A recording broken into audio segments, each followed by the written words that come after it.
న్యాయాధిపతులు 11వ అధ్యాయం 11వ వచనం. కాబట్టి యెఫ్తా గిలాదు పెద్దలతో కూడా పోయినప్పుడు జనులు తమకు ప్రధానుని గాను అధిపతిని గాను అతని నియమించుకొనిరి. అప్పుడు యెఫ్తా మిస్పాలో యెహోవా సన్నిధిని తన సంగతి అంతయు వినిపించెను. ఆమేన్. ప్రార్థన చేసుకుందాం. పరిశుద్ధుడా, మీకు వందనాలు. ఈ రాత్రి మీ పాద సన్నిధిలోకి వచ్చిన మీ బిడ్డలందరి కొరకు స్తుతిస్తున్నాం. మీ మాటలు వింటున్న వారందరి కొరకు స్తోత్రాలు. మీ వాక్యం మా హృదయాల్లో ఫలించునుగాక. అపవాది క్రియలన్నీ యేసు నామములో లయపరుస్తున్నాను ప్రభు.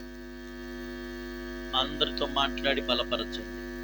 యేసు నామములో స్తుతించి వేడుచున్నాను తండ్రి. ఆమేన్. మంచిది. యెఫ్తాను గురించి మనం నేర్చుకుంటూ యెఫ్తా జీవితంలో అనేకమైన అనుభవాలు, మంచి మంచి లక్షణాలు తెలుసుకుంటూ వచ్చాం. దేవుని సన్నిధిలో గడిపాడు యెఫ్తా. ఎక్కడ గడిపాడు చెప్పండి అందరూ. దేవుని సన్నిధిలో గడపడం యెఫ్తా జీవితానికి ఒక మార్పును తీసుకొచ్చింది. మనందరికీ తెలుసు, యాకోబు దేవుని సన్నిధిలో, దేవుని మందిరము అని పిలువబడిన బేతేలు అనే స్థలంలో ఒక రాత్రి నిద్రపోతే దేవుడు యాకోబును చెప్పండి దర్శించాడు. నా ప్రియమైన దేవుని బిడ్డలారా, ఈ మాటలు వింటున్న ప్రతి ఒక్కరితో నేను చెప్తున్నాను, మనందరికీ దేవుని సన్నిధిలో ఉండే అనుభవం ఉండాలి. అది కరువు అయిపోతుంది నీకు. నీ జీవితంలో కరువుకు, కష్టాలకు, ఇబ్బందికి, లేమికి, కొరతకు, అసమాధానానికి, దురాత్మ శోధనలకి, ఓటమికి, రకరకాల పరిస్థితులు, బలహీనతలకి, నష్టాలకి కారణం ఏంటంటే నువ్వు దేవుని సన్నిధికి దూరం అవుతున్నావు. దేనికి దూరం అవుతున్నావు? అసలు దేవుని సన్నిధి అంటే ఏంటి నేర్చుకుందాం. దేవుని సన్నిధి, చాలా మంది అనుకుంటారు దేవుని మందిరం అంటేనే దేవుని సన్నిధి అనుకుంటారు. అది ఒక 50% 70% కరెక్ట్. అసలు దేవుని సన్నిధి అంటే అసలైన అర్థం ఏంటంటే ఇంగ్లీష్లో presence, the presence of God. చెప్పండి ఏంటి? ప్రెజెన్స్ ఆఫ్, అలాగే ఫేస్ ఆఫ్ గాడ్, దేవుని ముఖము, దేవుడు ఉండడం. గుర్తుపెట్టుకోండి జాగ్రత్తగా. సన్నిధి అంటే, దేవుని సన్నిధి అంటే అసలైన అర్థం ఏంటంటే దేవునితో ఉండడం. చెప్పండి. దేవునితో, దేవుని ముఖము దేవుని సన్నిధి, దేవునితో ఉండడం దేవుని సన్నిధి. అర్థమవుతుందా? దేవునితో నువ్వు ఏ స్థలంలో ఉంటావో అది దేవుని సన్నిధి. అర్థమవుతుందండి? మీరు ఎక్కడ దేవునితో ఉండగలరో అదేంటిది? దేవుని. అందుకే మందిరానికి మొదటి ప్రాధాన్యత. ఎందుకంటే మందిరంలో మనం దేవునితో కలిసి ఉండొచ్చు.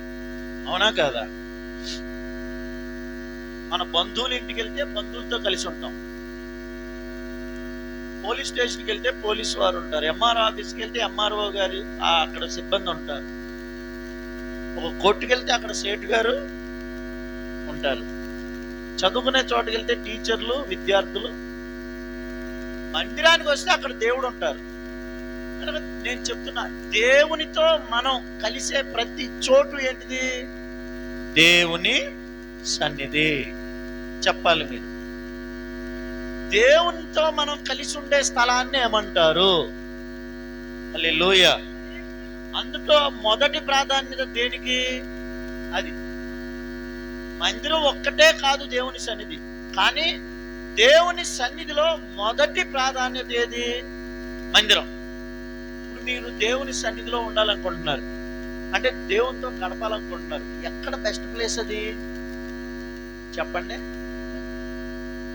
రెండోది ప్రాముఖ్యమైన స్థలం ఏంటంటే మీరు ఏకాంతంగా దేవునితో ఎప్పుడు గడుపుతారో అది దేవుని సన్నిధి. మీ ఇంట్లో మీరు గడపచ్చు కదా దేవుడితో. గడపొచ్చా లేదా? ఏకాంతంగా ఒక్కరే. అలాగే చాలా మంది మీరు చూడండి, ఇస్సాకు పొలంలోకి వెళ్ళి ధ్యానించాడు. ఎక్కడ? అక్కడికి దేవుని సన్నిధి ఉంది ఇస్సాకుతో. అంటే ఎక్కడైతే మనం దేవునితో కలిసి ఉంటామో అదే దేవుని సన్నిధి. కనుక పొలంలోకి వెళ్ళాడు ఏకాంతంగా ధ్యానించడానికి. అది కూడా ఏంటి? దేవుని సన్నిధే. ఆమేన్. మోషే కొండెక్కాడు, దేవునితో గడిపాడు. అది కూడా దేవుని సన్నిధి. సో నేను చెప్పేది, దేవుని సన్నిధిలో మొదటిది దేవుని మందిరం, రెండోది నువ్వు ఏకాంతంగా దేవునితో గడిపే స్థలం. ఆమేన్. ఏకాంతంగా గడుపుతున్నావా? అబ్రహాము చూడండి, ఇస్సాకును చూడండి, యాకోబును చూడండి, దావీదు చూడండి. వింటున్నారా? నిద్రపోతున్న వాళ్ళు స్తోత్రం చెప్పండి. హల్లెలూయా.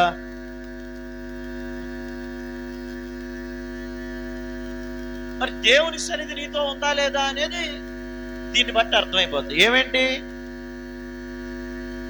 చెప్పాలి? మీరు దేవుని మందిరంలో ఉంటే ఎక్కడున్నట్టు? దేవుని సన్నిధిలో ఉన్నట్టు. రెండు, ఏకాంతంగా ప్రార్థన చేసుకుంటుంటే మీరు దేవుని సన్నిధిలో. మూడోది చెప్తా, ఎక్కడ ఇద్దరు ముగ్గురు నా నామమున ఏకీభవిస్తారో వారి మధ్యన నేను. దేవుడు ఉండే స్థలమే దేవుని సన్నిధి కదా. సో ఇప్పుడు ఇద్దరు ముగ్గురు, ఒక సంఘం, ఒక కుటుంబం ఆరాధన జరుగుతుంది, అక్కడ సంఘం కూడుకున్నారు. అక్కడ ఏముంటది? అది మీ ఇంట్లో ఆరాధన జరుగుతున్నా, లేక మరొకరి ఇంట్లో ఆరాధన జరుగుతున్నా. వింటున్నారా? సువార్త కూడిక, కొన్ని సువార్త కూడికలు వీధుల్లో జరుగుతాయి. ఎక్కడ జరుగుతాయండి? వీధిలో అయినా అక్కడ సంఘం సమకూడుతుంది కనుక అక్కడికి దేవుడు వస్తారు. అక్కడ ఎవరు వస్తారు? అక్కడ కూడా ఏముంటది? అది ఏముంటది? హల్లెలూయా. ఒక్కోసారి గ్రౌండ్లో మీటింగ్లు జరుగుతాయి, కళ్యాణ మండపాల్లో మీటింగ్లు జరుగుతాయి, ఫంక్షన్ హాల్స్ లో మీటింగ్స్ లేక ప్రార్థనలు జరుగుతాయి. వాకిట్లో ప్రార్థన పెట్టుకుంటాం, ఇంట్లో ప్రార్థన పెట్టుకుంటారు. కుటుంబం ఒక్కడే ఉదయాన్నే లేవగానే స్తుతి కూటమో లేక రాత్రిపూట కుటుంబారాధన. ఎక్కడ దేవుని బిడ్డలు కలుసుకుంటున్నారో అక్కడ దేవుని సన్నిధి ఉంటుంది. ఆమేన్. కనుక దేవుని సన్నిధిలో మీ అటెండెన్స్ ఎంత, మీ హాజరు ఎంత?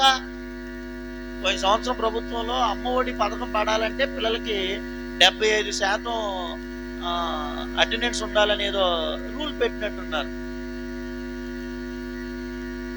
అంటే పిల్లలకి పథకం వస్తుంది, కానీ ఆ పిల్లలు ఏం చేయాలి? స్కూల్కి కనీసం 75%, 100కి 75 రోజులు, మొత్తం మీద 75 రోజులు కాదు, 100కి శాతం ఉండాలి.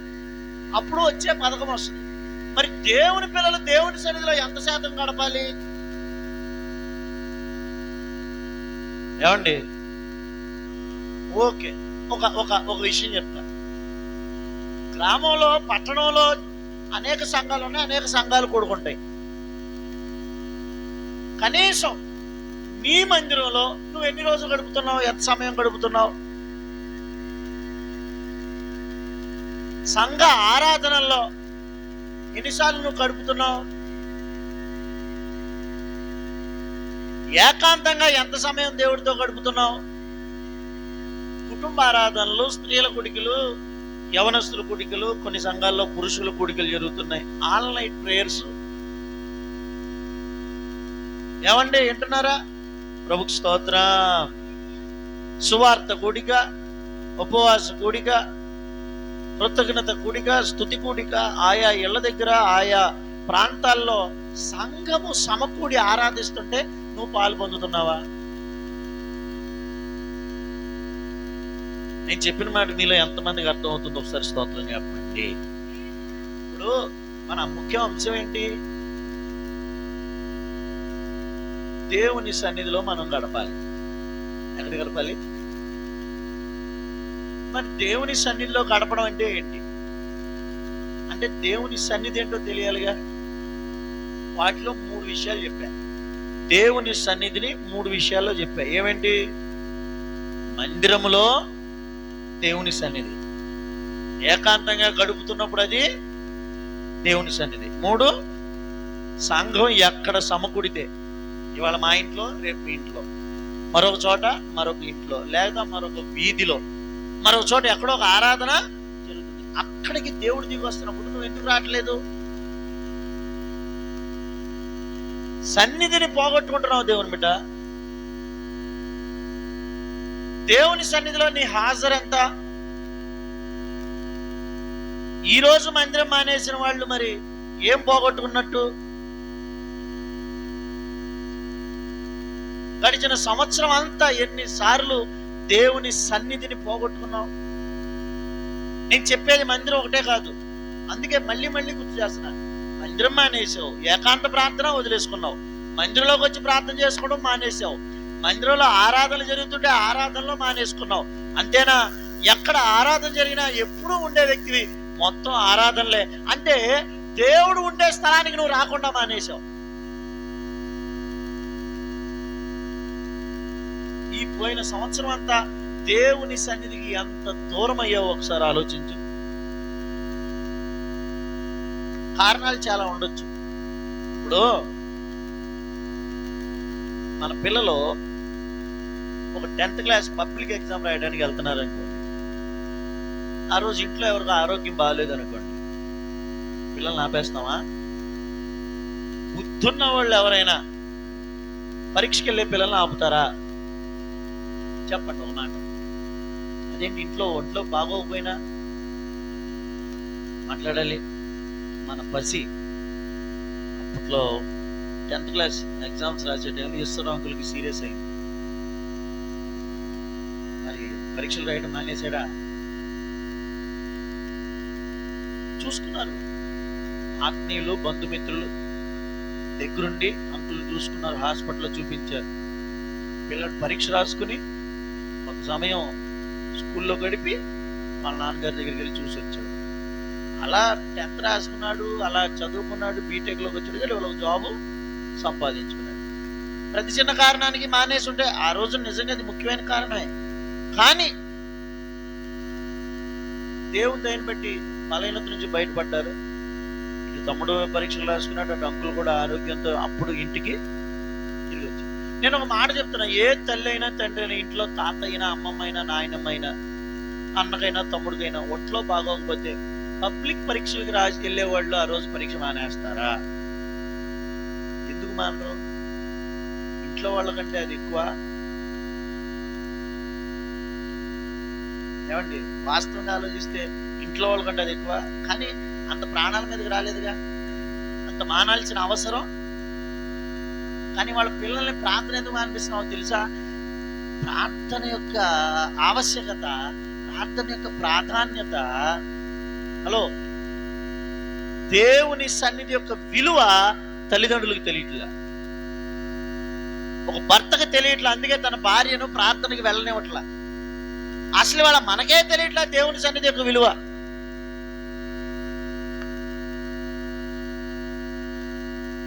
అసలు దేవుని సన్నిధి అంటే ఎంత విలువైంది. 16వ కీర్తన ఆఖరి వచనం చదవండి. 16వ కీర్తన 16:6 ఆఖరి వచనం త్వరగా.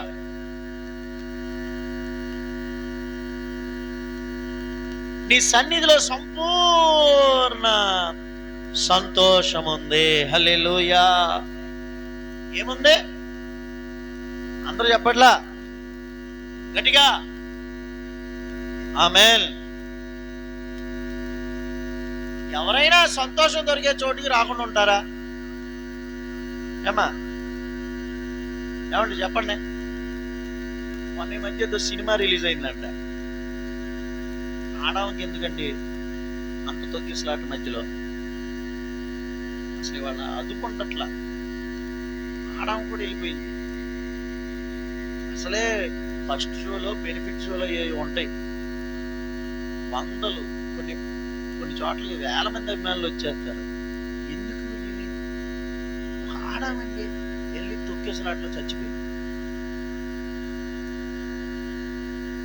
వాళ్ళకి సినిమాలు సంతోషం, వాళ్ళకి లోకంలో మనుషులకి పిక్నిక్లు, పార్కులు, బీచ్లకి బీచ్లకి వెళ్ళి ఎంతమంది చనిపోతున్నారు, ఆ కొండల మీదకి వెళ్ళి ఆ కొండల మీద నుంచి జారి ఎంతమంది చచ్చిపోతున్నారు, ఏదో జలపాతాలని అక్కడికి వెళ్ళి ఫోటోలు దిగాలని అటు ఇటు వెళ్ళి ఎంతమంది ఎన్ని ప్రమాదాలు కొని తెచ్చుకుంటున్నారు.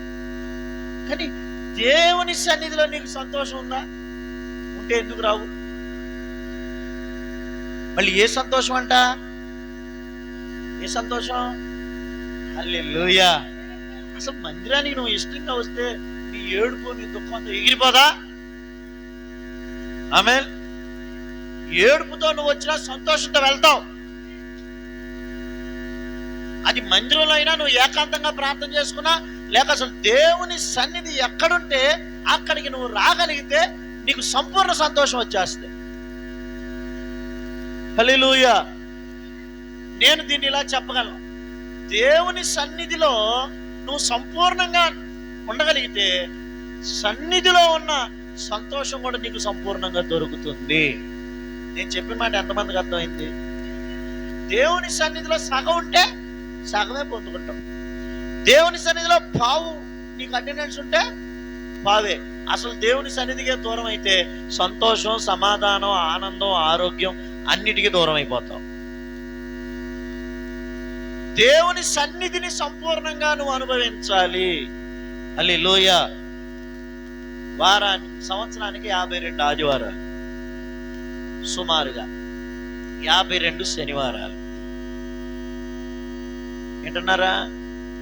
హల్లెలూయా. ఆయా సందర్భాల్లో అప్పుడప్పుడు వారానికి మరొక చోట ప్రార్థన ఉంటుంది. 52 వారాలు, 53, 150 రోజులు ప్రార్థనలు ఉంటాయి సంవత్సరంలో. అవి ఒక 50 రోజులు పగళ్ళు అయితే ఒక 100 రోజులు నైట్స్ ఉంటాయి. 360 రోజుల్లో ఒక 150 రోజులు. నేను ఏది వారానికి 3 రోజులు ప్రార్థన జరిగే సంఘాల గురించి చెప్తున్నా. అసలు కొన్ని సంఘాలు అయితే వారానికి ఒకసారి, కొన్ని సంఘాల్లో వారానికి 2 సార్లే. ఉపవాస ప్రార్థనలు కొన్ని సంఘాల్లో 40 రోజులు, 20 రోజులు, 21 రోజులు, 15 రోజులు, 10 రోజులు, 7 రోజులు, 3 రోజులు, ఎవరి సంఘంలో ఉన్న అనుభవాలను బట్టి. దేవునితో 24 గంటల్లో 2 గంటలు గడపలేకపోతున్నావా? మందిరంలోకి వచ్చి 24 గంటల్లో 8 గంటలు నిద్రపోతావు. తినటానికి, తాగటానికి, ఇంట్లో పనులు చేసుకోవడానికి గంటలు సరిపోతాయి. సీరియల్ వస్తే, సినిమా వస్తే, అసలు ఇంట్లోకి ఎవరైనా వస్తే, లేకపోతే నువ్వు ఎక్కడికన్నా వెళ్తే గంటలు సోది చెప్పుకుంటూ కూర్చుంటావు. ఏకాంతంగా దేవునితో ఎంత సమయం గడుపుతున్నావు? 365 రోజుల్లో ఎన్ని రోజులు మందిరానికి మానకుండా రాగలుగుతున్నావు? మన ఇంటికాడ అందరూ ప్రార్థనకు రావాలనుకుంటావు, మరి అందరి ఇళ్లలో ప్రార్థనలకు వెళ్తున్నావా? అంటే అది ఒకరి ఇల్లు లాగానే చూస్తున్నావు. అక్కడ ఆరాధన జరుగుతుందంటే అక్కడ దేవుని సన్నిధి ఉంటుంది. ఆ సంగతి మనం గ్రహించాలి. హల్లెలూయా. ఇలా దేవుని సన్నిధిని పోగొట్టుకున్నదే ఎక్కువ మనం పొందుకున్న దానికంటే. అందుకే ఇంకా సంతోషం లేదు, అందుకే ఇంకా సరైన దీవెన లేదు. నా ప్రియమైన దేవుని బిడ్డలారా, ప్రభు మనల్ని దర్శించును గాక. హల్లెలూయా. పాత రోజుల్లో చలి కాసుకునేవాళ్ళు ఏం చేసుకునేవాళ్ళు? మంటకి దూరంగా ఉంటే వెచ్చకుంటుందా? చెప్పండి. కాస్త దగ్గరికి వచ్చి కూర్చుంటమే కాదు, ఇంకేం చేస్తారు? చెప్పండి. చలి కాసుకుని ఇంకేం చేస్తారు? ఎవరికి తెలీదా? దగ్గరగా కూర్చుని ఇంకేం చేస్తారు? చేతులు ఇంకా మంట దగ్గరలో పెడతారా పెట్టరా? ఈ పిల్లలకి అసలు చలి కాసుకుంటాం తెలియదులే. ఇప్పుడు వీళ్ళు కాసుకోమంటే ఒళ్ళు కాల్చుకుంటారు.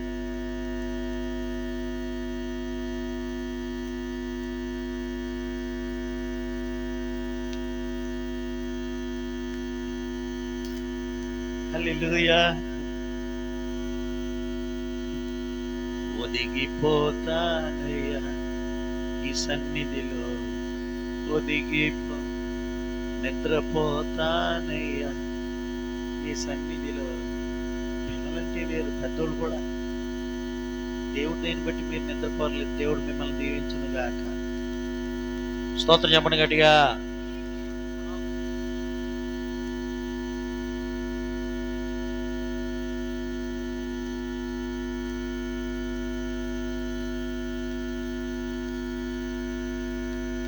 సంతోషంగా ఒకసారి స్తోత్రం చేద్దామా?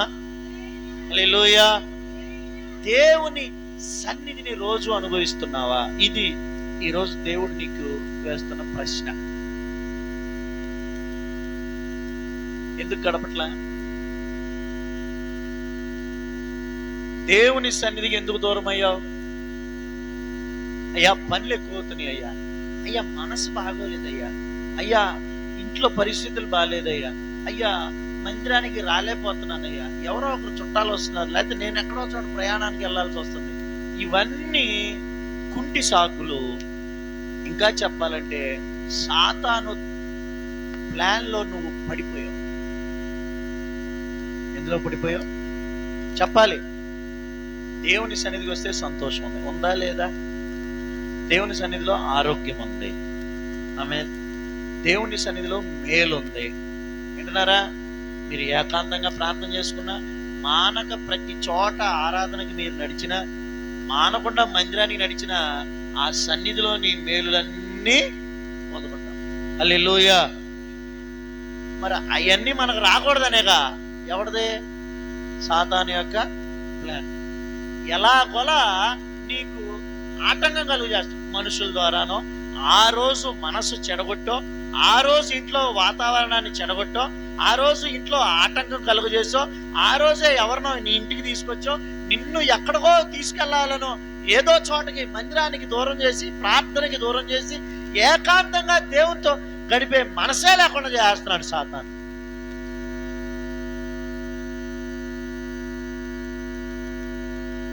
అర్థమై కూడా చేయలేకపోతున్నంటే మనకంటే దౌర్భాగ్యులు ఇంకొకరు ఉండరు. దేవుని సన్నిధిని పోగొట్టుకున్నామండి. ఏమన్నా అర్థమవుతుందా దేవుని బిడ్డలారా? దేవుని సన్నిధి ఎంత ప్రాముఖ్యమైంది, ఎంత విలువైంది దేవుని సన్నిధి. కోట్లు పెట్టి కొనుక్కున్న దేవుడు మన దగ్గరకు వస్తారా? ప్రభా నీకు వాళ్ళు ₹1,00,00,000 ఇస్తాను రా అంటే వస్తారా? రారు. మోషే అన్నాడు, నీ దేవుడు అన్నారు, మీరు పాలు తేనెలు ప్రవహించే దేశంలోకి వెళ్ళిపోండి, నేను మీతో రాను. దేశాన్ని స్వతంత్రించుకుంటే అమ్మయ్య మా దేశం మాకు వచ్చేస్తుంది, అక్కడ వెండి బంగారాలు ఉన్నాయి, తోటలు ఉన్నాయి, పొలాలు ఉన్నాయి, ఇళ్ళు ఉన్నాయి, పంటలు ఉన్నాయి, అక్కడ కావలసినంత ఉంది, వెళ్ళిపోతాం అనలా మోషే. నువ్వు రాకపోతే, నీ సన్నిధి మాతో రాకపోతే ఇక్కడ నుంచి ఒక్క అడుగు కూడా ముందుకు వెయ్యను. హల్లెలూయా.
స్తోత్రం చెబుదాం ఒకసారి. నిలిచేలో చక్కగా స్తోత్రం చెప్పండి. యేసు రక్తమే ఏం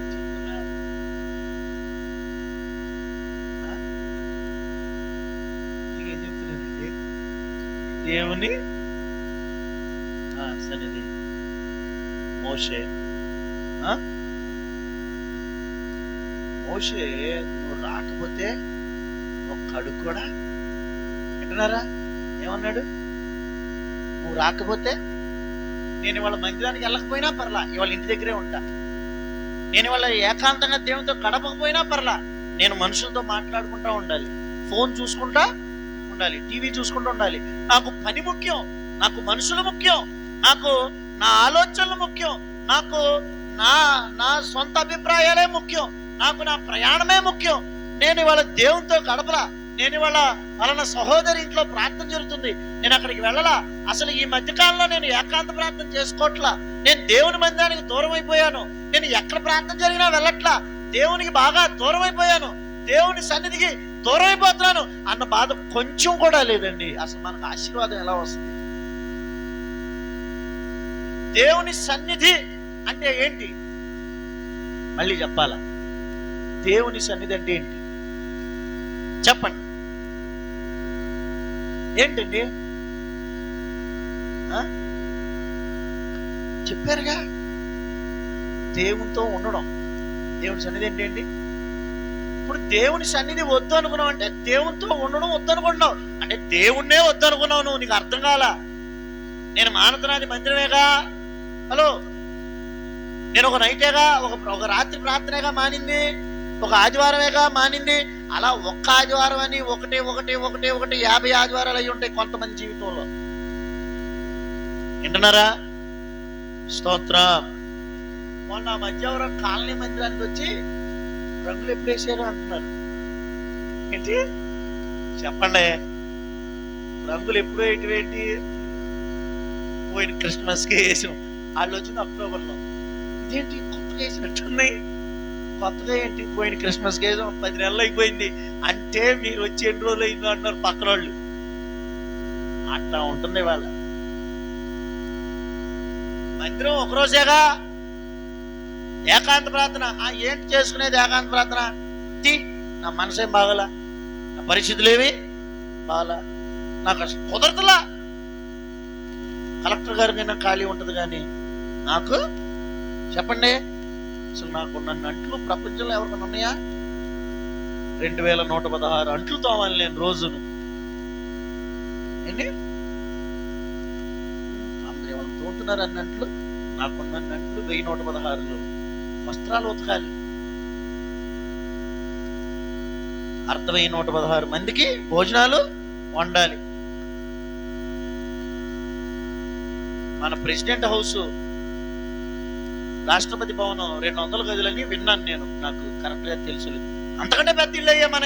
ఆ ఇల్లు ఊడ్చేటప్పటికే పొద్దు నుండి సాయంత్రం అయిపోతుంది. ఏంటి పొద్దు నుండి చెప్పాలి? ఒళ్ళు ఎన్ని ఉంటాయి మనకి చెప్పండి? 30 రోజులు. కొంతమంది అదృష్టం బాగున్న వాళ్ళకి 4-5 ఉంటాయి. ఎవరికి ఇట్టుంటే అయిపోద్ది. కానీ మనకు రైలు బోగీలు కొన్ని పుళ్ళు ఉంటాయి. ఆ పుళ్ళన్నీ తోమి పూట అయిపోతుంది. రైల్వే ట్రాక్ మీద ఉన్నట్టుంటే పుళ్ళు. మరి నీకు బ్రష్ చేయడానికే మధ్యాహ్నం అయిపోద్ది. అసలు మనం దేవునితో ఎప్పుడు గడుపుతున్నామండి? మందిరాలకు ఎప్పుడు వస్తున్నామండి? అసలు పిల్లలు స్కూల్ పద్దాగా మానుతుంటే ఊరుకుంటారా? 4 తల్లి చుట్టుపీకి ఒంగోబెట్టి వీపు మీద విమానం మోతలో మోగిచ్చి మందిరానికి నేను అట్లా తీసుకొని వచ్చేవాళ్ళు లేరనేగా. అట్లాంటి పరిస్థితి ఉంటే ఎంత బాగుంది అసలు. పిల్లలు మానిపిస్తావు 4 రోజుల మందిరం స్కూలు అంటే, నీ పిల్లలు వెళ్ళే స్కూల్ కంటే నువ్వు వచ్చే మందిరం నీకు అంత చీప్ అయిపోయిందా? నా పరిశుద్ధ మందిరమును మీరు సన్మానించాలి అన్నారు దేవుడు. ఆమేన్. ఏం చేయాలి చెప్పండి? మందిరాన్ని ఏం చేయాలి? నా పిల్లలు వెళ్ళే స్కూల్ కంటే, నేను వెళ్ళే పనికి వెళ్ళే చోటు కంటే, ఈ ప్రపంచంలో అన్ని స్థలాల కంటే అన్నిటికంటే మందిరము విలువైంది. మందిరం పరిశుద్ధమైంది. మందిరం చాలా గొప్పది. మరి మందిరానికి వచ్చే విషయంలో నీకు ఎందుకు అంత నిర్లక్ష్యం? ఏకాంతంగా ప్రార్థన చేసుకునే విషయంలో నీకు ఎందుకు అంత నిర్లక్ష్యం? దేవుని సన్నిధి అంటే ఎందుకు అంత నిర్లక్ష్యం? నీ దుఃఖాలకి జవాబు ఈరోజు దేవుడు మాట్లాడుతున్నారు. నీ ఏడుపుకి, నీ పరిస్థితి తారుమారవడానికి కారణం ఈరోజు దేవుడు మాట్లాడుతున్నారు, నువ్వు దేవుని సన్నిధిని ఎంతగా నిర్లక్ష్య పెట్టాలో అంత నిర్లక్ష్య పెట్టేశావు.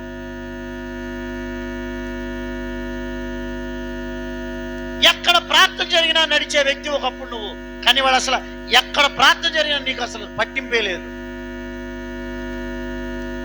ఓ చోట సంఘము కలిసి దేవుణ్ణి ఆరాధన చేస్తుంటే నువ్వెందుకు రాలేకపోతున్నావు? నీ పిల్లలతోనూ, నీ భర్తతోనూ, నీ భార్యతోనూ, నీ కుటుంబంతోనూ, నీ బంధువులతోనూ టీవీలతో కూర్చుంటమే సరిపోతుంది. నీకు పనుల్లో ఉండిపోతున్నావు, పని ఎక్కువైపోతుంది. మన తోటి విశ్వాసి అందరూ వస్తారని ప్రార్థన పెట్టుకుని అందరూ నా కోసం ప్రార్థన చేస్తారు, పరిశుద్ధులు వాళ్ళ ఇంటికి వస్తారు. ఏమండి, బంధువులైనా అన్నిసార్లు పిలుచుకుంటారా సంఘం? చెప్పండి. విశ్వాసుల ఇంటికి ఎక్కువ వెళ్ళేది ఎవరు? విశ్వాసులే, సంఘమే. సంఘాన్ని పిలుచుకుని మనం వస్తామని ఎన్నో ఏర్పాట్లు చేసుకుని ఎంత ఆసక్తిగా మళ్ళీ మన దగ్గరకు వస్తారు అందరూ, మనం వెళ్ళాం. ఎంత అన్యాయం, ఎంత మోసపోతున్నావు నీకు అర్థమవుతుందా? దేవుని సన్నిధిలో పూర్తి హాజరు నీకుంటే, దేవుని సన్నిధిని సంపూర్ణంగా నువ్వు అనుభవిస్తే, దేవుని సన్నిధిలో ఉండాల్సిన ఆశీర్వాదాలన్నీ నీ నడినెత్తి మీద కుమ్మరించబడతాయి. హల్లెలూయా. అందుకే సాతాను నిన్ను దేవుని సన్నిధికి దూరం చేసేస్తున్నాడు. రాత్రి నువ్వు వచ్చి మధ్యాహ్నానికి ప్రార్థన చేసుకోవాలి, రానివ్వడు. నువ్వు పగలొచ్చి ప్రార్థన చేసుకోవాలి, చెప్పండి, రానివ్వడు. ఇంటి దగ్గర ఖాళీ సమయం ఉంటుంది, చక్కగా ప్రార్థన చేసుకుని ఎన్ని గంటలు ప్రార్థన చేసుకోవచ్చండి, రానివ్వడు. చేసుకునేవాడు ప్రార్థన. ఒక వీధిలో సువార్త కూటమో, ఒక ఇంట్లో ప్రార్థన, ఒక కుటుంబ ఆరాధన జరుగుతుంది, వెళ్ళనిస్తాడా? చెప్పండి. నువ్వు అనుకుంటావు మందిరం వాళ్ళింటికే ప్రార్థన, మన మందిరమేగా మానింది, ఏకాంత ప్రార్థన ఏమైతే చేసుకోపోతే. నేను మళ్ళీ చెప్తున్నా, సన్నిధి అంటే దేవునితో ఉండడం. సన్నిధి వద్దనుకున్నామంటే దేవునితో వద్దులే అనుకున్నట్లే అనుకున్నాం. దేవునితో ఉండొద్దంటే అర్థం ఏంటి? దేవుడే వద్దనుకున్నాం, అవునా? ఇప్పుడు నేను మా నాన్నతో ఉండను అని పిల్లలు అన్నారంటే అర్థం ఏంటి? మా నాన్న వద్దనేగా. అంటే ఇప్పుడు దేవుడితో నేను ఉండను అన్నాను అంటే అర్థం ఏంటి? దేవుడు వద్దనే. ఎంతమందికి అర్థమైంది? స్తోత్రం చెప్పండి. చక్కగా దేవునికి స్తోత్రం చేద్దాం. హల్లెలూయా. ప్రభు మనల్ని దర్శించును గాక. ఆమేన్. నీ ఉంటే నాకు చాలు యేసయ్యా, నీ వెంటే నేను ఉంటా యేసయ్యా, నీ ఉంటే నాకు చాలు. పాడదాం.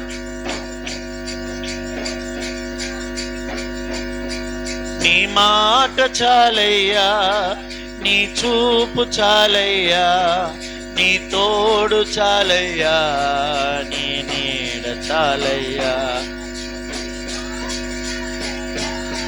నీ చూపు చాలయ్యా,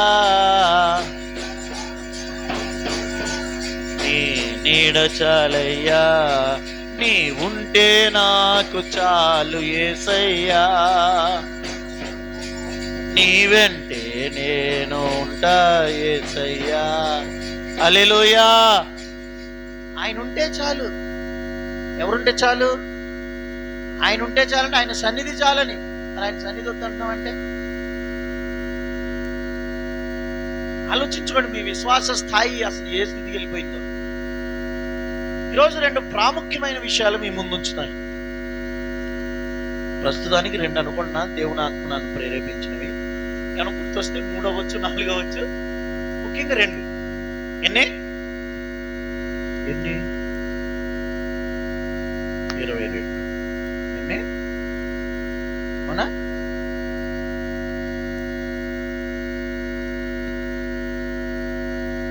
ఎన్ని? కొన్ని ప్రశ్నలు అడుగుతాం మిమ్మల్ని, మీరు సమాధానం చెప్పండి. చెప్తారా? నిద్రపోయే వాళ్ళు మాత్రం చెప్పొద్దు, వెలుగు ఉన్న వాళ్ళు చెప్పండి. ఈ లైవ్ చూసిన వాళ్ళు అనుకుంటారు, ఏంటి బాగా నిద్రపోయే వాళ్ళు ఉంటారు ఏంటి చర్చిలో. అంటే ఎవరో నిద్రపోకూడదు. వింటున్నారా? ఇప్పుడు ఈ క్వశ్చన్స్ మీరు చెప్తుంటే మీకే అర్థమైపోతుంది. ఇప్పుడు ఆదాము హవ్వలు దేవుని మాటను అతిక్రమించి పాపం చేశారు. దేవుడు ఏం చేశారు? ఆమె ఏం చేశారు? ఏదేని తోట నుండి అంతేనే వెంటనే చంపేశారా? చెప్పండి. ఏమన్నా కాళ్ళు చేయమని చేశారా? ఇంకా చెప్పనా, వాళ్ళు ఆకులు చుట్టుకుంటే ఆకులు కాదని తోలు, అంటే ఇంకా వాళ్ళు చేసిన దానికంటే ఈయనే ఇంక ఎక్కువ చేసి దేవుడే వస్త్రం ఫుల్గా చర్మపు చొక్కాయిలు తొడిగించి. అసలు వాస్తవంగా ఏమి ఎక్స్పెక్ట్ చేస్తాం? ఆ పండు తినుదినమున మీరు చేస్తారంటే చచ్చిపోవాలిగా. సరే చావాలా, కనీసం ఏదైనా పనిష్మెంట్ ఇవ్వాలిగా. ఏమండి, ఏమన్నా పనిష్మెంట్? కానీ వాస్తవంగా గమనిస్తే దేవుని సన్నిధి నుండి వాళ్ళని తోలేశారు. ఎక్కడి నుండి? ఎక్కడి నుండి? మీరు గ్రహించండి, ఒక తండ్రిగా తన పిల్లలకు వేసిన పెద్ద శిక్ష అది.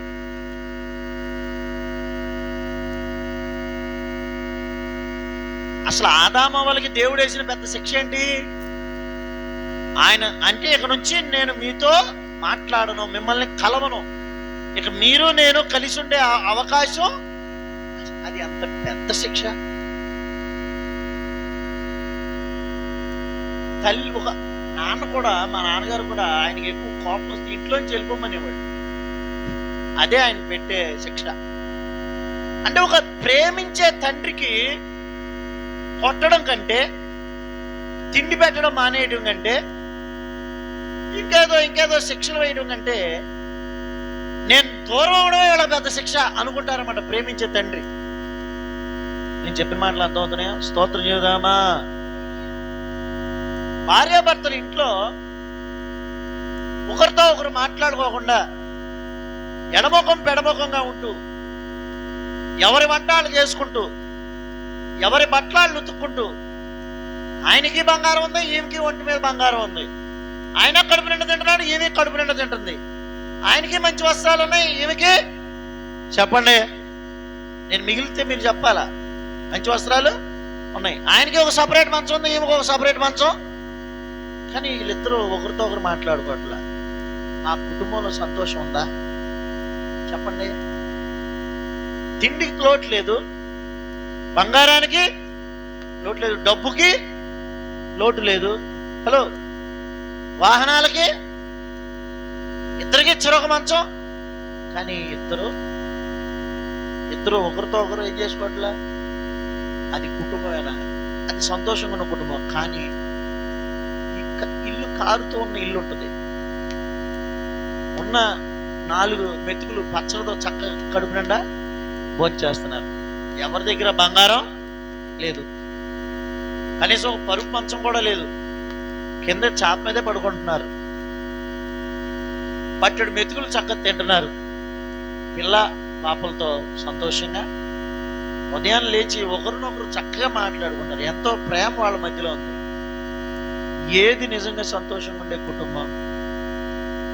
చెప్పండి. ప్రేమ కలిగిన అంటే ఒక వాస్తవంగా అనుబంధాల్లో ఒక పెద్ద శిక్ష ఏంటో తెలుసా? ఒకరికొకరు దూరం అవడం.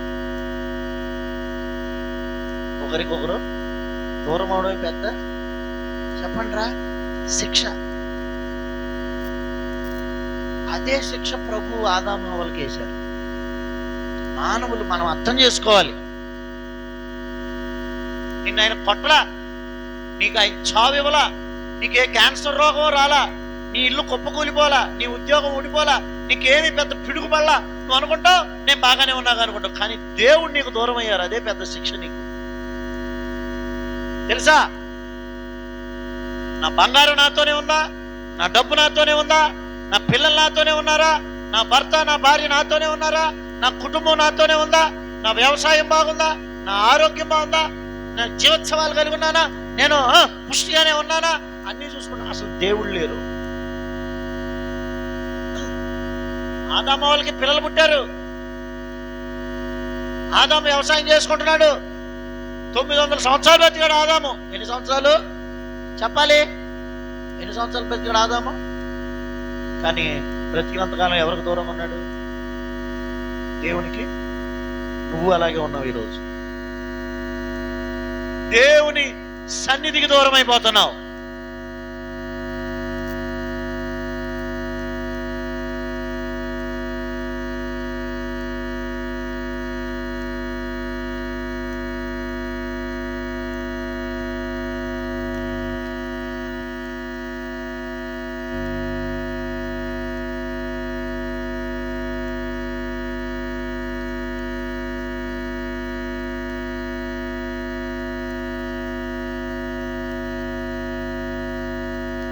అందరూ ఒకసారి స్తోత్రం చేయదా? హల్లెలూయా. కయ్యను హేబెల్ని చంపేశాడు. కయ్యను ఎవరిని చంపాడు? మరి దేవుడు ఏం చేయాలి? కయ్యను కూడా చంపాలి, లేదా ఏదో ఒక శిక్ష. చెప్పండి, దేవుడు వేసిన శిక్ష ఏంటో తెలుసా? చూడండి, ఆదికాండం 4వ అధ్యాయం.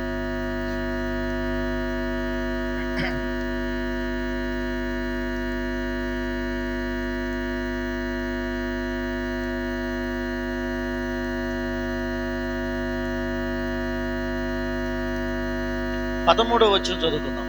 ఆదికాండం 4:13 నుండి. అందుకు కయీను, నా దోష శిక్ష నేను భరించలేనంత గొప్పది. నన్ను వెళ్ళగొట్టితివి. చూసారా, కయీను కూడా ఎక్కడి నుంచి వెలివేశారు దేవుడు? నీ సన్నిధికి రాకుండా వెలివేయబడి, ఇక దేవుని సన్నిధికి వెలివేయబడితే ఏమైపోతాడు? దిగులు వచ్చేస్తుంది, దేశ దిమ్మరైపోతాడు, శపించబడినోడైపోతాడు. ఎక్కడ పంట వేసినా పంట ఇవ్వదంట భూమి. అంటే తన ప్రయత్నాలు ఏమి? చెప్పండి, ఎందుకు ఫలించట్లా? దేవుని సన్నిధి నుంచి వెలివేసేశారు దేవుడు. హలో, తన ఇంటి నుండి వెలివేసుకోవాలా, వాళ్ళ అమ్మ నాన్నల దగ్గర నుండి వెలివేలా దేవుడు. ఆయన ఇంటి నుండి, ఆయన సన్నిధి నుండి కయ్యను ఏం చేశారు? మనం గమనిస్తే ఎవరు దేవునికి కోపం పుట్టించారో ముందు దేవుడు వాళ్ళని వదిలేశారు. ముందు శిక్షించలా, ఏం చేయలా, ఇక వాళ్ళని ఆయనతో కలవనివ్వలేక. అదే పెద్ద శిక్ష. నీకు అర్థమైతే స్తోత్ర. పిల్లల్ని హాస్టల్లో వేసినప్పుడు ఎందుకు ఏడుస్తారు పిల్లలు? హాస్టల్లో కొట్టేస్తారా? హాస్టల్లో అన్నం పెట్టరా? హాస్టల్లో పనులు ఎక్కువ చేపిస్తారా? వెట్టి పనులు, బరువులు మోయిపిస్తారా? హాస్టల్కి ఇంటికి ఉండే తేడా ఏంటి? ఇంకా కొన్ని పేద కుటుంబాలు నా పిల్లలు హాస్టల్లో చదివితేనే మంచిది అనుకుంటారు. ఎందుకంటే 3 పూట్ల అన్నం పెట్టలేరు కూడా పిల్లలకి. అవునా? సరైన మంచాలు ఉండవు. హాస్టల్లో కరెంట్ పోతే అక్కడ వాళ్ళే చూసుకుంటారు, ఏ జనరేటర్ ఏదో ఒకటి ఉంటాయి. మంచి భోజనం పెడతారు, వసతులన్నీ. కానీ ఒంటరిగా ఒక్కొక్కరిని పెడతారా? 100 మంది విద్యార్థులు అయినా హాస్టల్లో ఎందుకుంటారు పిల్లలు అని అర్థంలా. ఎందుకుండరు? పిల్లలకు అర్థమైంది, నాకు అక్కడ ఎంత మంచి భోజనం ఉన్నా, ఎంత మంచి ఫ్రెండ్స్ ఉన్నా, ఎంత మంచి మంచాలు ఉన్నా, మా అమ్మా నాన్నలు 1-2 లక్షలు పెట్టి నన్ను అక్కడ చదివించినా, అక్కడ ఎంతున్నా మా అమ్మా నాన్న నాతో ఉండరు. ఇంటికంటే అది బాగున్నా ఇంటి దగ్గరే ఉండాలని ఇష్టపడతారు. ఎందుకో తెలుసా? దేవుని బిడ్డ, నీ తల్లిదండ్రులకి దూరం అవడమే నీకు పెద్ద శిక్ష. ఆ సంగతి ఎవరు అర్థం చేసుకుంటున్నారు? పిల్లలు. ఇవాళ మనకి యేసయ్య మీద ఆ బెంగ కూడా లేదు. ఇదేం దుర్మార్గపు విశ్వాసం అండి. మరీ స్వార్థపరులం అయిపోతున్నాం. యేసయ్య మీద ప్రేమ ఉండట్లా. నేను మందిరానికి వెళ్ళి చాలా రోజులైందే, నేను ఏకాంతంగా ప్రార్థన చేసుకుని చాలా రోజులైందే, సంఘంతో కలిసి ఆరాధన చేసి చాలా రోజులైపోయిందే. వారానికి ఒక రోజు లేకపోతే వారానికి 2-3 సార్లు మందిరానికి వెళ్ళి దేవునితో గడిపేదాన్ని వెళ్ళట్లేదే. దేవుని మీద కొంచెం కూడా బెంగలేదా? దేవునికి దూరం అయ్యానని ఆలోచన రావట్లేదా? ఆఖరికి కయ్యనన్నా ఒప్పుకున్నాడు, నీ సన్నిధి నుండి నేను వెలివేయబడి దేశదిమ్మరినైపోతానయ్యా, నా దోష శిక్ష నేను భరించలేనంత బాధపడ్డాడు. చివరికి దేవుని సన్నిధికి నా బ్రతుకంతా రాకుండా నేను వెలివేయబడ్డాను, ఇంత పెద్ద శిక్ష చేశావేంటయ్యా అని ఏడ్చాడు కయ్యను. కానీ చెప్పనా, నీకు నువ్వే ఆ శిక్ష చేసుకుంటున్నావు. అమ్మా, అయ్యా, ఈరోజు నువ్వు మందిరానికి రాలా, ఆ రోజు కయ్యను వెలివేయబడినట్టు నువ్వు వెలిపోతున్నావు. ఆదామవ్వలు దేవుని సన్నిధికి దూరమైనట్టు నువ్వు దేవుని సన్నిధికి ఏమైపోతున్నావు? నీ పిల్లల్ని దేవుని సన్నిధికి దూరం చేస్తున్నావు. యెహోషువ అను ఒక యవనస్తుడు మోషే మందిరంలో గడిపి వచ్చేసిన తర్వాత కూడా యెహోషువ దేవుని మందిరంలోనే గడుపుతున్నాడు. హల్లెలూయా. వాళ్ళ యవన పిల్లల కోసం నా ఆరాటం, నా తపన, ఈ మగ పిల్లలకి ఆడపిల్లలకి ఎందుకు ఇన్నిసార్లు చెప్తానంటే, నువ్వు దేవుని సన్నిధిలో గడపకపోతే నీ జీవితంలో ఎండిపోయిన చెట్లాగా అయిపోతావు. నువ్వు ఎడారిలోని అరుహా వృక్షంలాగా అయిపోతావు. మేలు వచ్చినన్న సంగతి కూడా నీకు తెలియదు. ఎవరు బిడ్డ, ఏం పిచ్చబట్టుకుందో, ఏం మాయరోగం పట్టుకుందో, ఏ పురుగు పట్టింది నీకు? దేవుని సన్నిధికి రావే ఎవరు బిడ్డ. సమూయేలు 3 సంవత్సరాల వయసులోనే అమ్మా నాన్నలకు దూరం అయిపోయి మందిరంలో నివసించాడు. దేశంలో అందరికంటే, అమ్మా నాన్నల దగ్గర బ్రతికిన అందరికంటే మందిరంలో బ్రతికిన సమూయేలు గొప్పవాడయ్యాడు. హల్లెలూయా. కుటుంబంతోనూ, భార్యతోనూ, పిల్లలతోనూ, మిగిలిన పనుల్లో గడిపిన అందరు యవనస్తుల కంటే మోషేతో మందిరంలో గడిపిన యెహోషువ దేశంలో గొప్పవాడు. బైబిల్ చరిత్రలో, ఇశ్రాయేలు చరిత్రలో, ప్రపంచ చరిత్రలో యెహోషువ, సమూయేలు గొప్పవాళ్ళు అయ్యారు. ఎందుకంటే వాళ్ళు దేవుని సన్నిధిలో బ్రతికారు. చప్పట్లు పట్టండి ఒకసారి. నువ్వెంత చదివినా, నువ్వెంత ఉద్యోగం చేసినా, నువ్వెంత పని చేసినా, నువ్వెంత జ్ఞానవంతురాలు అయినా, నీకు ఏ లోటు లేకపోయినా, నీకు పెద్ద బ్యాక్గ్రౌండే ఉన్నా, నువ్వు దేవుని సన్నిధికి దూరం అయితే ఒక రోజున నువ్వు ఎండిన మోడులాగా అయిపోతావు. జాగ్రత్త. నువ్వు, నీ కుటుంబం, నీ పిల్లలు దేవుని సన్నిధిలో నాటబడిన పచ్చని ఒలివ మొక్కల్లాగా ఉండాలి. హల్లెలూయా. స్తోత్రం. ప్రార్థనే నీవు మరచావా, వాక్యాన్ని నీవు విడిచావా. ప్రార్థనే నీవు మరచావా, వాక్యాన్ని నీవు విడచావా. దేవుని సన్నిధికి దూరం అయ్యావా, దూరం అయ్యావా. ఎంత ఘోరము తలచావా. మార్పు లేనివో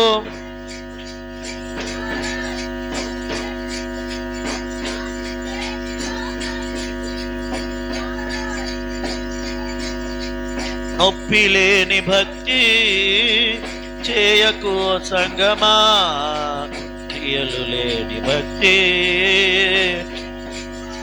చప్పట్లతో ఆమె. నొప్పి లేని భక్తి, క్రియలు లేని భక్తి. దేవుడు ఉన్నాడు, నిన్ను చూస్తూ ఉన్నాడు. దేవుడు ఉన్నాడు. ప్రార్థనే నీవు మరచావా, వాక్యాన్ని నీవు విడచావా. ప్రార్థనే నీవు మరచావా, దేవుని సన్నిధికి, అయ్యో దేవుని సన్నిధికి దూరం అయ్యావా. ఎంత ఘోరము తలచావా. మార్పు లేనివో మారాలి ఇది తెలిసి, మార్పు లేనివో మనిషి మారాలి ఇది తెలిసి. నొప్పి లేని భక్తి, చేయకు ఓ సంగమా క్రియలు లేని భక్తి, ఎందుకు ఓ సంగమా నొప్పి లేని భక్తి. ఆమేన్. ఎందుకు ఓ సంగమా. హల్లెలూయా, హల్లెలూయా. ఇంకెంత దూరం అయిపోతుంది దేవుని సన్నిధికి. దేవుని సన్నిధికి దూరం అవడం ఒక శిక్ష. మొదటి విషయం ఏంటి చెప్పండి ఈరోజు? దేవుని సన్నిధికి దూరం అవడం ఒక శిక్ష.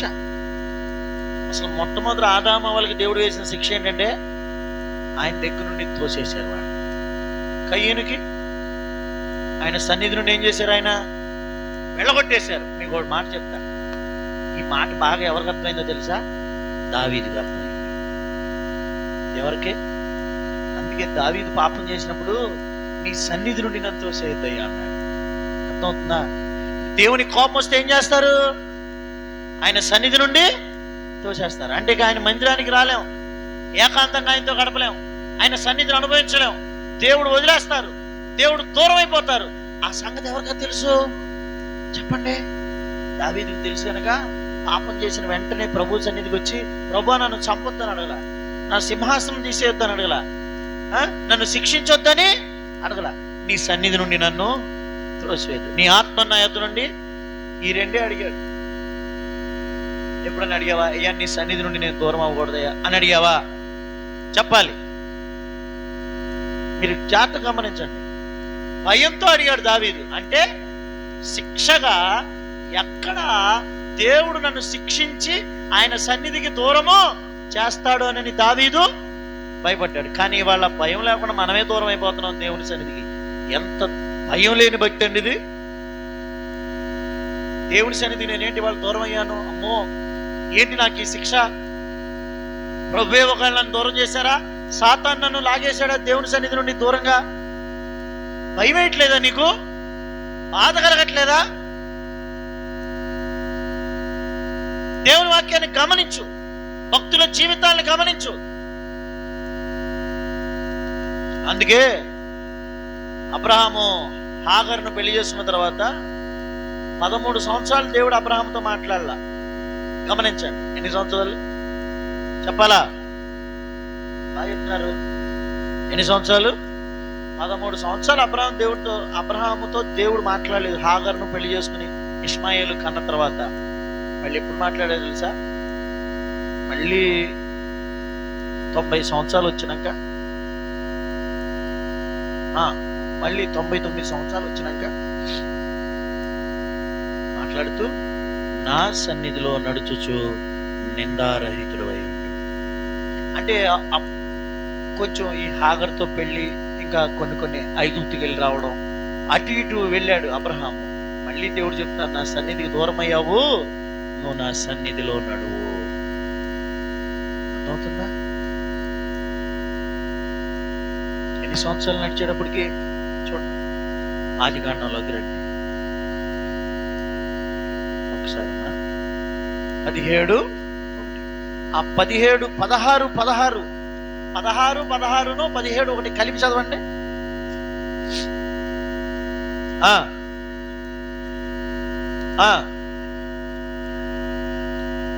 అబ్రహాముకు 86 ఏళ్ళు హాగరును పెళ్లి చేసుకున్నప్పుడు. తర్వాత వచనంలో అబ్రహాముకి ఎన్ని సంవత్సరాలు వచ్చేసినాయి? 99కి 86కి ఎన్ని సంవత్సరాల గ్యాప్? 13 సంవత్సరాలు దేవుడు మాట్లాడాలి అబ్రహాముతో. ఎందుకు వచ్చింది గ్యాప్? అబ్రహాము దేవుని సన్నిధికి దూరం అయ్యాడు. వింటున్నారా? ఏమయ్యాడు? ఆ పై అధ్యాయాల్లోనే ఐగుప్తుకి వెళ్ళాడు. దేవుడు చూపించిన మార్గంలో నడవకుండా ఐగుప్తుకి వెళ్ళిపోయాడు. అక్కడికి వెళ్ళిపోయి శారా చెల్లెని చెప్పేశాడు. హాగరుని పెళ్లి చేసేసుకున్నాడు. తీసుకొచ్చేసుకుని హాగరును పెళ్లి చేసుకున్నాడు తీసుకొచ్చేసి. చాలా జరిగినాయి. మధ్య మధ్యలో దేవుడు మాట్లాడారు. ఇక ఎప్పుడైతే హాగరును పెళ్లి చేసుకున్నాడో దేవుడికి చెప్పకుండా, దేవుని అనుమతి లేకుండా, గమనించండి, ఇక మాట్లాడలే దేవుడు 86 నుంచి 99 సంవత్సరాల వరకు. అంటే దేవుడు కూడా 13 సంవత్సరాలు మౌనంగా ఉండిపోయారు. అయినా ఆయనే ప్రేమ కలిగిన దేవుడు కనుక మనం ఏ పాటి వాళ్ళం? ఆయన ప్రేమ ముందు ఆయనే మళ్ళీ అబ్రహామును కలుపుకున్నారు. ఆయన అబ్రహామును తోసేయలా. అబ్రహమా, అటు ఇటు అయ్యావు, నా సన్నిధికి దూరం అయ్యావు, మళ్ళీ నా సన్నిధిలో నడువు. ఆమేన్. ప్రియ దేవుని బిడ్డలారా, నువ్వు ఎన్ని సంవత్సరాల నుంచి దేవుని నమ్ముకున్నావు అన్నది కాదు ముఖ్యం, ఎంతగా దేవుని సన్నిధిలో ఉన్నావు. వింటున్నారా? ఏంటండి, నేను 10 సంవత్సరాల బట్టి దేవుని నమ్ముకున్నా, 4 సంవత్సరాల బట్టి నమ్ముకున్నా, 20 సంవత్సరాల బట్టి ఎన్ని సంవత్సరాలు అయితే అమ్మా దేవుని సన్నిధిలో నీ అటెండెన్స్ ఎంత? హలో, ఏమండి అయ్యా, పురుషులారా, స్త్రీలారా, యవన పిల్లలారా, దేవుని సన్నిధిలో అసలు నువ్వు ఎలా ఉంటున్నావు? అది ముఖ్యం.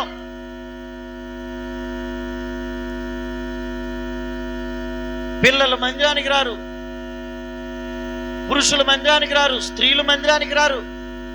అసలు ఒక మాట, ఏకాంత ప్రార్థన ఎంతమంది చేసుకుంటున్నారు? అందుకే అన్న, మందిరం ఒకటే కాదు దేవుని సన్నిధి, ఏకాంత ప్రార్థన. అసలు కొంతమంది వేరే వాళ్ళ ఇళ్ళలో కూటం అంటే రారు, ఒక స్వార్థ కూటం అంటే రారు, వీధిలో కూడికి జరిగితే రారు. మరి ఎందుకు? నామోషేమో. బయట ఎక్కడైనా కూటం జరిగితే రారు. వీళ్ళు దేవుని సన్నిధి సున్నా. అబ్రహాము కొన్ని సంవత్సరాలు నడిచాడు, మధ్యలో గ్యాప్ వచ్చింది, మళ్ళీ దేవుని సన్నిధిలో నడిచాడు. అందుకే అబ్రహాము దీవించబడ్డాడు. మానవ సహజం, అప్పుడప్పుడు దేవునికి దూరం అవుతాం. ఎంతకాలం? తిరిగి మళ్ళా దేవుని సన్నిధిలోకి రా. ఆమేన్. వెలివేయబడ్డావు దేవుని సన్నిధి నుండి. నీ మనసు దేవుని మందిరం వైపు రావట్లేదు, నీకు ఏకాంత ప్రార్థన చేసుకోవాలనిపించట్లా, నువ్వు ఎక్కడ ప్రార్థన జరిగినా వెళ్ళట్లా, నువ్వు దేవుని సన్నిధిలో గడపట్లా. కారణం ఏంటో తెలుసా? నువ్వు వెలివేయబడ్డావు దేవుని మందిరం నుంచి, దేవుని సన్నిధికి దూరం అయిపోయావు. మళ్ళీ కట్టుకో నీ జీవితాన్ని దేవుని సన్నిధిలో. హల్లెలూయా.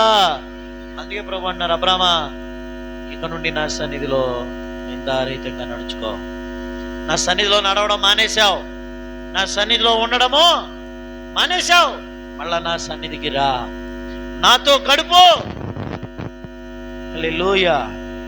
మళ్ళీ తిరిగి ఏకాంత ప్రార్థన జీవితం బలపరుచుకో, మరలా బలిపీఠం కట్టు, మరలా నాతో గడుపు. స్తోత్ర. మళ్ళీ నా సన్నిధిని అనుభవించు. దేవుడి రాత్రి నీతో మాట్లాడుతున్నారు. హల్లెలూయా. మందిరానికి నువ్వు దూరం అవలా, సాతాను దూరం చేసేసాడు.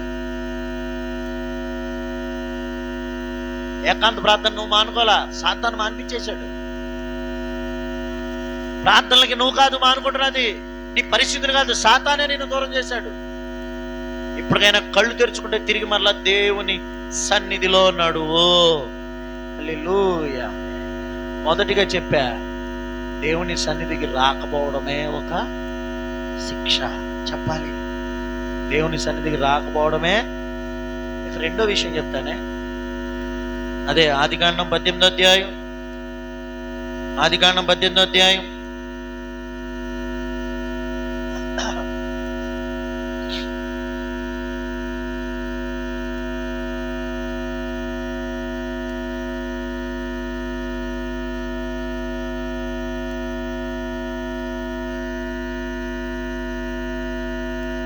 పద్దెనిమిదవ అధ్యాయం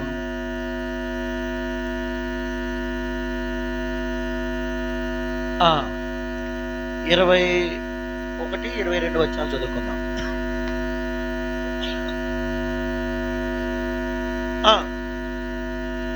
నేను దిగిపోయి నా యొద్దకు వచ్చిన ఆ మొర్ర చొప్పుననే వారు చేసిరో సంపూర్ణముగా చేసిరో లేదో చూచెదను, చేయని ఎడల నేను తెలుసుకొందును.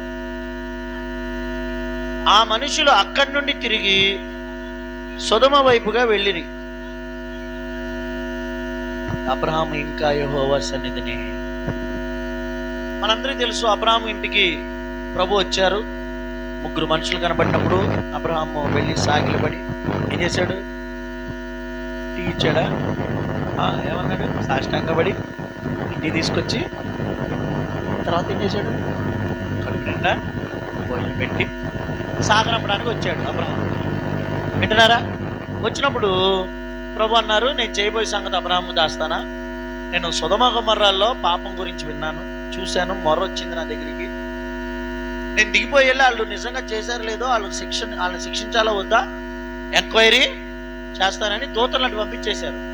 3 వచ్చారు దూతలు సొదొమ గొమొర్రా వైపుకి. వింటున్నారా? ఎక్కడికి వెళ్ళారు? సొదొమ గొమొర్రా వైపుకి వెళ్ళిపోయారు. ఈ ప్రభు పరలోకానికి వెళ్ళిపోవాలి, జాగ్రత్తగా. ఎంతమంది వచ్చారు? 3 వచ్చారు. 2 ఎటు వెళ్ళారు? సొదొమ గొమొర్రాకి. ఇప్పుడు ప్రభు ఎటు వెళ్ళిపోవాలి? యెహోవా దేవుడు ఎక్కడికి వెళ్ళిపోవాలి? పరలోకానికి. ఆయన వెళ్తలా. ఎందుకు వెళ్ళలేదో తెలుసా? ఇంకా అబ్రహాము దేవుని సన్నిధిలో నిలిచున్నాడు. చెప్పండి, అబ్రహాం ఇంకెక్కడ నిల్చున్నాడు? అబ్రహాం అక్కడ ఉన్నంతసేపు దేవుడు వెళ్ళలేదండి. అమ్మా అయ్యా వినండి అందరూ, ఆయన ఒక మనిషి కోసం అంత సమయం గడపడం ఏంటి? దూతలు వెళ్ళిపోయారు కదా, ఆయన కూడా పరలోకానికి వెళ్ళిపోవచ్చు కదా. అప్పుడు దాకా అబ్రహాం ఇంటి దగ్గరేగా ఉన్నది, అప్పుడు దాకా అబ్రహాంతో మాట్లాడారు కదా, మళ్ళా ఇంకా ఎందుకున్నారు? ఎందుకంటే అబ్రహాము దేవుని సన్నిధిలోనే ఉన్నాడు గనక. అబ్రహాము దేవుని సన్నిధిలో ఉన్నంత వరకు దేవుడు అబ్రహామును వదిలి వెళ్ళలేదు. ఆమేన్. నీకు ఈ సంగతి అర్థమైతే రెండో విషయం ఏంటంటే, నువ్వు దేవుని సన్నిధిలో ఉన్నంత వరకు దేవుడు నీతోనే ఉంటారు, నిన్ను వదిలేసి వెళ్ళరు. నువ్వే వెళ్ళాలి కానీ ఆయన వెళ్ళరు. అర్థమవుతుందా? అంటే నువ్వు మందిరానికి వస్తే, మందిరంలో దేవుని సన్నిధిలో నువ్వు ఉంటే, చెప్పండి, నువ్వు ఉన్నంత వరకు ఎక్కడుంటారు? ఇప్పుడు ఇక్కడ ఆరాధన జరిగినంతసేపు ప్రభు మనతో ఉంటారు. మనం అందరం వెళ్ళిపోతేనే ప్రభు చెప్పాలి వెళ్తా. నువ్వు ఏకాంత ప్రాంతం చేసుకుంటా. అందుకే యాకోబుతో అన్నారు, యాకోబు నన్ను విడిచిపెట్టి వెళ్ళిపోతాను. అంత పట్టుబట్టాడా యాకోబు? ఏమండి, ఏంటి నిజం అనుకుంటున్నారా? ఓ చోట పోరాడి జయముందని ఉంటే, ఇక్కడ కూడా దేవునితో పెలుగునాడి జయముందాడు అంటే అందరూ అనుకుంటారు దేవుడితో కుస్తీ పట్టాడు అనుకుంటున్నారు. అందుకే ప్రభు హోషేయ గ్రంథంలో చెప్పారు, కన్నీళ్లతో బ్రతిమాలాడు. ఏం చేశాడంట చెప్పాలి? దేవుడితో ఏమన్నా కుస్తీ పట్టాడండి యాకోబు? యాకోబు ప్రార్థనలో దేవుని కాళ్ళకు బంధం వేసేసాడు.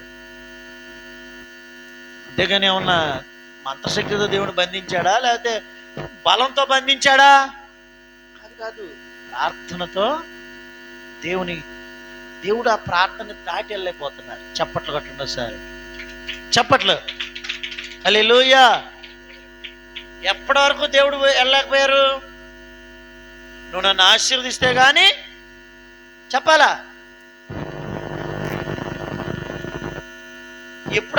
ఎప్పుడు యాకోబు పట్టు వదిలాడు? ఆశీర్వదించిన జాగ్రత్తగానండి. యాకోబు పెనుగులాట కన్నీళ్లు ముగించే వరకు దేవుడు వెళ్ళలేకపోయారు. ఆమేన్. ఏకాంత ప్రార్థన ఎంతసేపు చేస్తున్నారు? 2 నిమిషాలు చేస్తున్నారా? గంట సేపు నువ్వు ఏకాంత ప్రార్థన చేస్తే ఆ గంట సేపు ప్రభు నీతోనే ఉంటాడు. ఆయన నిన్ను వదిలి వెళ్ళరు. నువ్వు చెయ్యాలిగా అసలు అంతసేపు. మరొక మాట అక్కడే, అదే ఆదికాండం 18:33 చదువుదాం. 18:33. అబ్బా, దేవుడు అబ్రహాము మాట్లాడటం చాలించిన తర్వాతే ప్రభు వెళ్ళారు. స్తోత్ర. అంటే ఇంకా ఒకవేళ అబ్రహాము మాట్లాడుతూ ఉంటే, అసలు దేవుడు ఒక్క మనిషి కోసం అంతసేపు ఉండడం ఏంటండి? నీకు ప్రార్థన వాల్యూ తెలియట్లా, దేవుని సన్నిధి యొక్క విలువ తెలియట్లా. ప్రభా అని పిలిస్తే అక్కడ వచ్చి నీతో ఉంటారు ఆయన. ఓ హల్లెలూయా. ఎందుకు వాళ్ళ కుటుంబాలు దీవించబడలేదు? ఎందుకు చాలా మంది పురుషులకు ఆశీర్వాదం లేదు, సంతోషం లేదు, ఎండిపోతున్నారు, అభివృద్ధి లేదు? చాలా కుటుంబాలు ఎందుకు నలిగిపోతున్నాయి? చాలా మంది యవనస్తుల జీవితాలు ఎందుకు దారిద్ర్యంలోకి, దీనస్థితిలోకి దిగజారిపోతున్నాయి. దేవుని సన్నిధిలో వాళ్ళు ఉన్నట్ల ఎక్కడ ఉన్నట్లు, ఆఖరికి జైల్లో పౌలు శీలలో పాటలు పాడుతూ దేవుని స్తుతిస్తుంటే అక్కడ బలమైన సన్నిధి దిగి వచ్చింది. హల్లెలూయా. నువ్వు దేవునితో మాట్లాడినంతసేపు దేవుడు నిన్ను వదిలి వెళ్ళరు. మనకు అందరికీ తెలుసు, మనందరి పిల్లలు మనం బయటికి వెళ్తుంటే చిన్నప్పుడు ఎంత ఏడుస్తారు, ఎంత ఏడ్చేవాళ్ళు. వాళ్ళకి ఏదో ఒకటి చేసి మనం అటు ఇటుగా వెళ్ళేవాళ్ళం, అవునా కదా? కన్న తల్లిదండ్రులైనా తాత అమ్మమ్మలకు ఒకసారి అమ్మోళ్ళు వచ్చి వెళ్తుంటే ఏడుతూ ఉంటాయి ఉండేవాళ్ళు పిల్లలు. అయినా అయిపోతారా? ఏదో ఒకటి చెప్పి వెళ్ళిపోతారు. కానీ అమ్మ నాన్నైనా వెళ్ళిపోతున్నారు, తాత అమ్మమ్మలు నాన్నమ్మలైనా వెళ్ళిపోతున్నారు, పిల్లలు ఏడుస్తుంటే. కానీ నువ్వు ఏడిస్తే యేసయ్య వెళ్ళరు. ఆయన ప్రేమ ఎంత గొప్పదే. నువ్వు ఏడ్చావా అక్కడే ఉండిపోతారంటే. నువ్వు దేవుని సన్నిధిలో ఉన్నావా, దేవుడు నీతో అక్కడ ఉండిపోతారు. అబ్రహాము ఇంకా అక్కడ నిలిచుంటే యెహోవా కూడా అక్కడ నిలిచున్నారు. అబ్రహాము దేవుడు ఇద్దరు మాట్లాడుట చాలించిన తర్వాత దేవుడు పరలోకానికి వెళ్ళారు. ఎప్పుడైనా నీకు అనుభవం ఉందా? దైవజనులు యేసన్న గారు ఆయన యవ్వన వయసులో ఒక రోజంతా దేవుని సన్నిధిలో గడుపుతూ ఉపవాసం ఉండి ప్రార్థన చేస్తూ చేస్తూ చేస్తూ చేస్తూ తూలు వచ్చేసి పడిపోతే ఆయన చేతులు యేసయ్య పాదాలు తాకి, యేసయ్య పాదాల మీద స్వయంగా ఆయన చేతులు పడిపోయి ఆయనకు అర్థమైంది. అంటే ఆయన ప్రార్థన చేస్తున్నంత సేపు ఎవరున్నారు అక్కడ? యేసయ్య ఉన్నారు. నువ్వు ప్రార్థన చేస్తే యేసయ్య నీతో ఉంటారు. చేస్తున్నావా మరి ప్రార్థన? మందిరంలోకి వచ్చి దేవుని సన్నిధిని అనుభవిస్తున్నావా? ఏకాంతంగా ఉండి దేవుని సన్నిధిని అనుభవిస్తున్నావా? ఎక్కడ ప్రార్థన జరిగినా అక్కడికి వెళ్ళి దేవుని సన్నిధిని అనుభవిస్తున్నావా? ఎందుకు దేవుని సన్నిధికి దూరం అవుతున్నావు? 2 విషయాలు ఈరోజు దేవుడు మాట్లాడారు. ఒకటి, మొదటిది చెప్పండి, దేవుని సన్నిధికి దూరం అవడమే ఒక శిక్ష. వింటున్నారా? ఏది శిక్ష? అమ్మో, ఇప్పుడు భార్యాభర్తలకు గొడవ వచ్చింది అనుకోండి, భర్తతో ఎవరైనా ఏయ్యా ఏంటి నీకు మీ ఆవిడికి గొడవ, వదిలిపెట్టే పారేయచ్చుగా అంటే ఆ భర్త ఎట్లా వదిలిపెడతాను, వదిలిపెడితే నాకు చూసేవాళ్ళు ఎవరు ఉంటారు, నా ఆరోగ్యం పాడైనప్పుడు నన్ను చూసేవాళ్ళు ఎవరు ఉంటారు, నా బట్టలు ఎవరు ఉతుకుతారు, నాకెవరు వండి చెప్పండి పెడతారు, మళ్ళీ వదిలిపెట్టేస్తే ఆ మనవృత్తి అని ఏదేదో ఆ మెయింటెనెన్స్ అని నేను ఎక్కడెత్తా, నేను వదలను అన్నాడు. భార్య దగ్గరికి వెళ్ళాలి, అమ్మ నీకు మీ అని కొడలవుతు, నీకు అసలు నీకు నచ్చట్లేదు, వదిలేయచ్చు కంటే వదిలేస్తే ఎట్లా, నాకు తిండి ఎవరు పెడతారు, నన్ను నా పిల్లల్ని ఎవరు పోషిస్తారు, నాకు బాగోకపోతే ఎవరు చూసుకుంటారు, అంతే. ఎవరో భార్య చెప్పండి, భర్త. ఎందుకు వీళ్ళిద్దరూ ఎందుకు కలిసి ఉండాలనుకుంటున్నారు చెప్పాలి? వండి పెట్టేవాళ్ళు కావాలిగా. అన్ని రోజులు వంట వాళ్ళకి డబ్బులు ఇచ్చి చేయలేముగా, అన్ని రోజులు హోటల్లో తినలేంగా, అన్ని రోజులు పని వాళ్ళు పెట్టుకుని చేయించుకోలేంగా, అన్ని రోజులు ఎవరో వచ్చి మనల్ని పోషించరుగా. అందుకే భార్యాభర్తలు కలిసి ఉండేది. ఇంకొక భార్యాభర్తలు ఉన్నారు, యా ఎప్పుడు గొడవలు పడతారు, మీ ఆవిడని వదిలిపారేయచ్చుగా. కానీ అయ్యం అవసరమైతే ఎవరైనా వండి పెడతారు, హోటల్కి వెళ్ళి తినొచ్చు కావాలంటే, లేదా ఇంకోటి ఏదో బట్టలు కావాలంటే ఏ వాషింగ్ మిషన్లోనో ఉతుక్కోవచ్చు. కానీ భార్య దూరం అయితే ఎట్టగండి, భార్య తర్వాతే ఎవరైనా అన్నాడు అనుకోండి, వాళ్ళు ఎందుకు కలిసి ఉంటున్నారు చెప్పాలి? వాళ్ళు చాలా మంది దేవుడు దూరమైన పర్లా నా బంగారం నాతో ఉండాలి, దేవుడు దూరమైన పర్లా నా పిల్లలు బాగుండాలి. ఇప్పుడు నా పిల్లలకి బాగోలేదనుకో, ఏడ్చుకుంటా పరిగెత్తుకుంటూ దేవుడి సన్నిధికి వస్తా. నాకు ఆరోగ్యం పాడైంది అనుకో, దేవుని దగ్గర వస్తా. నాకు ఏదైనా కష్టం వచ్చిందనుకో, ఎవరి దగ్గర వస్తాను? అంటే నీకు కష్టం వస్తుందేమోననే భయంతో నువ్వు దేవుడి దగ్గర వస్తున్నావు. అట్లాంటి వాళ్ళు అసలు దేవుణ్ణి ప్రేమించలేరు, వాళ్ళకి దేవుని సన్నిధి ఉండదు. ఏదున్నా లేకపోయినా నాతో నా యేసయ్య ఉండాలి, నేను బ్రతికినంతకాలం నా యేసయ్య సన్నిధిలో ఉండాలి. హల్లెలూయా. అలా నీకు ఇష్టమైతే నువ్వు దేవుని సన్నిధికి రా. చిచ్చి చిచ్చి చి ఇదేం బుద్ధి పట్టుకుందండి. రోగం వస్తే, కష్టాలు వస్తే, ఇబ్బందులు వస్తే దేవా దేవా అంటావు. అన్ని బాగుంటే దేవుణ్ణి వదిలేస్తున్నావు. అసలు ఇట్లాంటి విశ్వాసులు మానేస్తే బాగుండు. అసలు ఎవరైనా సరే, ఏ చర్చిలో అయినా సరే. ఎందుకు వీళ్ళెవరు పరలోకం రారు? వీళ్ళు పరలోకానికి. నువ్వు దేవుని ప్రేమించిన వ్యక్తివి, నువ్వు అసలు మందిరానికి రావడం ఎందుకు?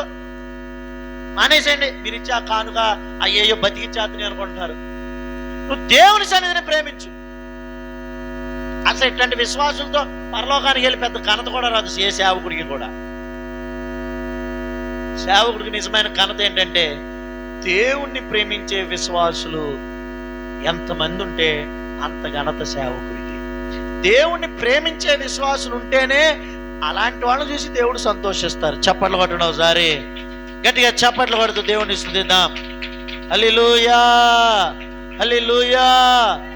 ఏమండి, మీ తల్లిదండ్రులు ఎందుకు ప్రేమిస్తున్నారు? మీరు మీ భర్తను ఎందుకు ప్రేమిస్తున్నారు? అన్ని తెచ్చి పెడుతున్నారనా? ఏమండి, ఆస్తి భాషలోనేనా? కాదుగా. ఆ మనిషి అంటేనే ప్రేమ ఉండాలి. అవునా కదా? మరి యేసయ్య సన్నిధికి ఎందుకు దూరం అవుతున్నావు నువ్వు? దేవుని మీద ప్రేమ లేదు. మార్చుకోని పద్ధతి. స్త్రీలైనా పురుషులైనా యవనస్తులైనా సమూయేలు చిన్నప్పటి నుండి దేవుని సన్నిధిలో గడిపాడండి. స్తోత్రం చెప్పండి. అవునా కదా?